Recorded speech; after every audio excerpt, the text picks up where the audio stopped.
सांसों का महाविज्ञान, सांस लेने का सही तरीका और सांस का दुर्लभ प्रयोग। तो आज की इस वीडियो में हम इन्हीं बातों पर चर्चा करेंगे।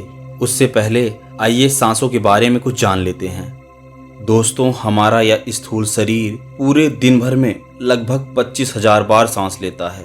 बिना श्वास रूपी प्राण के यह स्थूल शरीर कुछ नहीं है।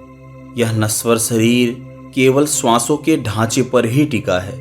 जब तक हमारी यह श्वासें चल रही हैं, तभी तक इस नश्वर शरीर में मूवमेंट हो रहा है, यह कार्य कर रहा है। जिस दिन इस नश्वर शरीर में प्राण का प्रवाह बंद हो जाता है, उस दिन व्यक्ति मृत्यु को प्राप्त हो जाता है। अर्थात हम किस तरीके से श्वास ले रहे हैं, इसका पूरा असर हमारे शरीर पर पड़ता है, क्योंकि हमारा यह स्थूल और नश्वर शरीर न जाने कितने करोड़ों कोशिकाओं और ऊतकों से मिलकर बना है। ये कोशिकाएं तभी जीवित रह सकती हैं जब इनमें प्राण का प्रॉपर प्रवाह होता रहे। जैसे ही प्राण रूपी श्वास का प्रवाह इन ऊतकों तक नहीं पहुंच पाता, ये ऊतकें अपना कार्य नहीं कर पाती और हमारा यह नश्वर शरीर मृत्यु को प्राप्त हो जाता है। दोस्तों, सांस लेने का अर्थ केवल हवा को अंदर लेना नहीं, बल्कि यह सांस तो भगवान की तरह है। यह वह डोर है जो हमारी आत्मा को इस शरीर के साथ बांधती है। जैसे ही यह डोर टूट जाती है, यह आत्मा इस शरीर से मुक्त हो जाती है। अगर मैं आपकी सांस बाहर निकाल दूं, तो आप और आपका शरीर अलग अलग हो जाएंगे, क्योंकि जीव आत्मा और इस नश्वर शरीर का बंधन इस श्वास की वजह से ही है। जब तक ये श्वासें हमारे इस स्थूल शरीर की तमाम सूक्ष्म नाड़ियों में प्रवाहित होती रहेंगी, हमारे इस शरीर का संबंध आत्मा से बना रहेगा। जैसे ही श्वासों की यह डोर टूटती है, आत्मा इस नश्वर शरीर से मुक्त हो जाती है। इसीलिए हमारे इस स्थूल शरीर का समस्त बीड़ा इस श्वास ने ही उठाया है। तो जब ये श्वासें हमारे लिए इतनी महत्वपूर्ण हैं, तो क्यों ना इन श्वासों को सही तरीके से लिया जाए। हम दिन में लगभग 22,000 से 25,000 बार सांस लेते और छोड़ते हैं। हम सांस लेने से ही संचालित हो रहे हैं। हमारे फेफड़े हमें ऑक्सीजन से ईंधन देते हैं। यह ऑक्सीजन हमारे शरीर में ईंधन का कार्य करती है और इन्हीं श्वासों को ही शरीर की जीवनदायी गैस कहा गया है।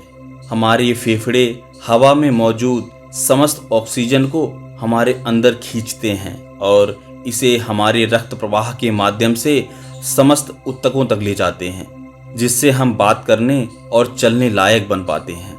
ये प्राण रूपी श्वास हमारी नाड़ियों के माध्यम से समस्त शरीर तक जाती हैं। इसलिए हमें यह ध्यान रखना बहुत जरूरी है कि हम सांस किस प्रकार ले रहे हैं। सांस लेने के दो रास्ते हैं, एक सही है और दूसरा गलत। यानी हम नाक से भी सांस ले सकते हैं और मुंह से भी, लेकिन नाक द्वारा सांस लेना सही रास्ता है, किंतु मुंह से सांस लेना गलत है।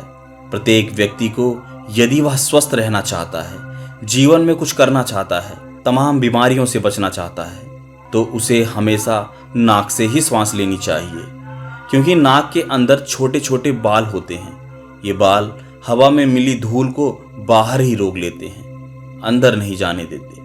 किंतु यदि आप मुंह से सांस ले रहे हैं, तो आप तमाम बीमारियों को अपनी ओर आकर्षित कर रहे हैं, बुलावा दे रहे हैं तरह तरह की बीमारियों की। जब भी कोई व्यक्ति मुंह से सांस लेता है, तो ऐसे में हवा के साथ धूल और हानिकारक कीटाणु भी अंदर चले जाते हैं, जिससे वे हमारे फेफड़ों तक बड़ी आसानी से पहुंच जाते हैं और व्यक्ति को बहुत नुकसान पहुंचाते हैं। इसलिए हमें श्वास लेने का सही तरीका पता होना चाहिए।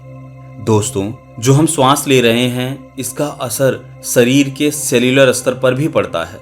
रिसर्च बताती है कि सांस लेने का सही तरीका बदलना हमारे वजन, एलर्जी, अस्थमा, खर्राटे लेना, तनाव और ध्यान जैसी चीजों को प्रभावित कर सकता है। ऐसे में बेहतर ढंग से सांस लेने के लिए आपको यह एक्सरसाइज अवश्य करनी चाहिए। यह केवल एक्सरसाइज नहीं, बल्कि एक प्रयोग है, जिसके माध्यम से आप अपने आप को स्वस्थ रख सकते हैं। देखिए, यदि आप कोई भी ध्यान मेडिटेशन करते हैं, तो उस ध्यान मेडिटेशन को तभी सफल बनाया जा सकता है जब आप अपने श्वासों के प्रवाह पर कंट्रोल कर लें। अर्थात आपकी श्वासें ना तो बहुत तेज चल रही हों और ना ही बहुत धीमी। श्वासों का प्रवाह प्राकृतिक होना चाहिए, तभी आप किसी ध्यान मेडिटेशन में सफल हो सकते हैं। ये ध्यान, मेडिटेशन, योगा केवल हमारे मानसिक संतुलन के लिए नहीं बल्कि हमारे शारीरिक संतुलन के लिए भी बहुत आवश्यक है। यदि आप सुबह जल्दी उठते हैं और कुछ नहीं करते तो आप थका थका महसूस करते हैं। आपको लगेगा कि बस सुबह हुई है। परंतु यदि आप सुबह उठकर ध्यान, मेडिटेशन करते हैं तो आप पाएंगे कि आपके अंदर एक अलग ही एनर्जी प्रवाहित हो रही है। हर काम में आपका मन लगने लगेगा, गुनगुनाने लगेंगे आप अपने आप में। आपको एक अलग ही खुशी, आनंद महसूस होने लगेगा। हर व्यक्ति यही आनंद और खुशी चाहता है, क्योंकि सुबह की यह एक्सरसाइज आपके दिमाग के स्तर को ऊंचा कर देती है। आपका मन खुश हो जाता है, प्रसन्न हो जाते हैं आप। यदि आप मेरे द्वारा बताया गया दुर्लभ प्रयोग डेली करते हैं तो आपको सफल होने से कोई नहीं रोक सकता। तो आइए यह प्रयोग प्रारंभ करते हैं। सबसे पहले ध्यान की किसी भी मुद्रा में बैठ जाइए। कमर सीधी, आंख और मुंह बंद होने चाहिए। आपका समस्त ध्यान आपकी आती जाती श्वासों पर होनी चाहिए। श्वासों को तब तक ऐसे ही लेते रहें जब तक आपकी यह श्वासें प्राकृतिक नहीं हो जाती।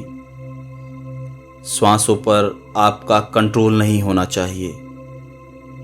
श्वास प्राकृतिक होनी चाहिए। यदि आपको घबराहट हो रही हो, आपकी श्वासें तेज चल रही हों, तो श्वासों को कंट्रोल करने की कोशिश ना करें। इसे सहज ही आने जाने दें। कुछ समय में ये श्वासें स्थिर हो जाएंगी। जब आपको लगे कि श्वासें लयबद्ध हो गई हैं, श्वासों पर आपका कोई कंट्रोल नहीं रह गया है, ये प्राकृतिक हो गई हैं, तब आपको अपने दोनों हाथों को अपने छाती पर लगाना है और श्वास को पेट तक लेना है। आपके मणिपुर चक्र या कहें कि नाभि चक्र तक लेना है। श्वास लेना है, श्वास को तब तक रोके रखना है जब तक कि आपको लगे ना कि आपको श्वास छोड़ने की आवश्यकता है। अब श्वासों को छोड़ेंगे, फिर श्वास लेंगे। श्वास को रोक कर रखना है, शांति को महसूस करना है, बॉडी को रिलैक्स करना है। फिर जब लगे कि श्वास छोड़नी चाहिए तब श्वास को छोड़ना है।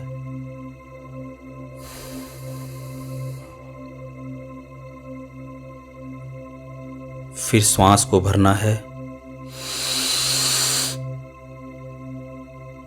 श्वास को रोके रखना है, फिर श्वास को छोड़ना है। श्वास केवल नाक से ही लेना है और नाक से ही छोड़ना है। यदि आप अपने मुंह से श्वास ले रहे हैं और कुछ श्वास अपने मुंह से छोड़ रहे हैं तो यह तरीका गलत है। इससे आपको नुकसान हो सकता है। ऐसा ही आपको 10 से 15 मिनट करना है। आप देखेंगे कि आप शांत हो गए हैं, आपका मन स्थिर हो गया है। अब आप जो भी कार्य करेंगे उस कार्य में आपका 100% मन लगेगा। आप पढ़ाई कर रहे हैं, पढ़ाई में मन लगेगा। काम कर रहे हैं, काम में मन लगेगा। ऑफिस का कोई प्रोजेक्ट कर रहे हैं, उसमें भी आपका पूरा ध्यान लगेगा। तो जब भी आपको लगे कि आपका मन विचलित हो रहा है, काम में मन नहीं लग रहा है, पढ़ नहीं पा रहे हैं, बहुत सारी टेंशन्स और तनाव से परेशान हैं आप, तब आपको मेरे द्वारा बताया गया या श्वासों का प्रयोग करना है। आपका मन हर काम में लगने लगेगा। तो फिलहाल आज की वीडियो में बस इतना ही। मिलते हैं किसी और वीडियो में और नई जानकारी के साथ।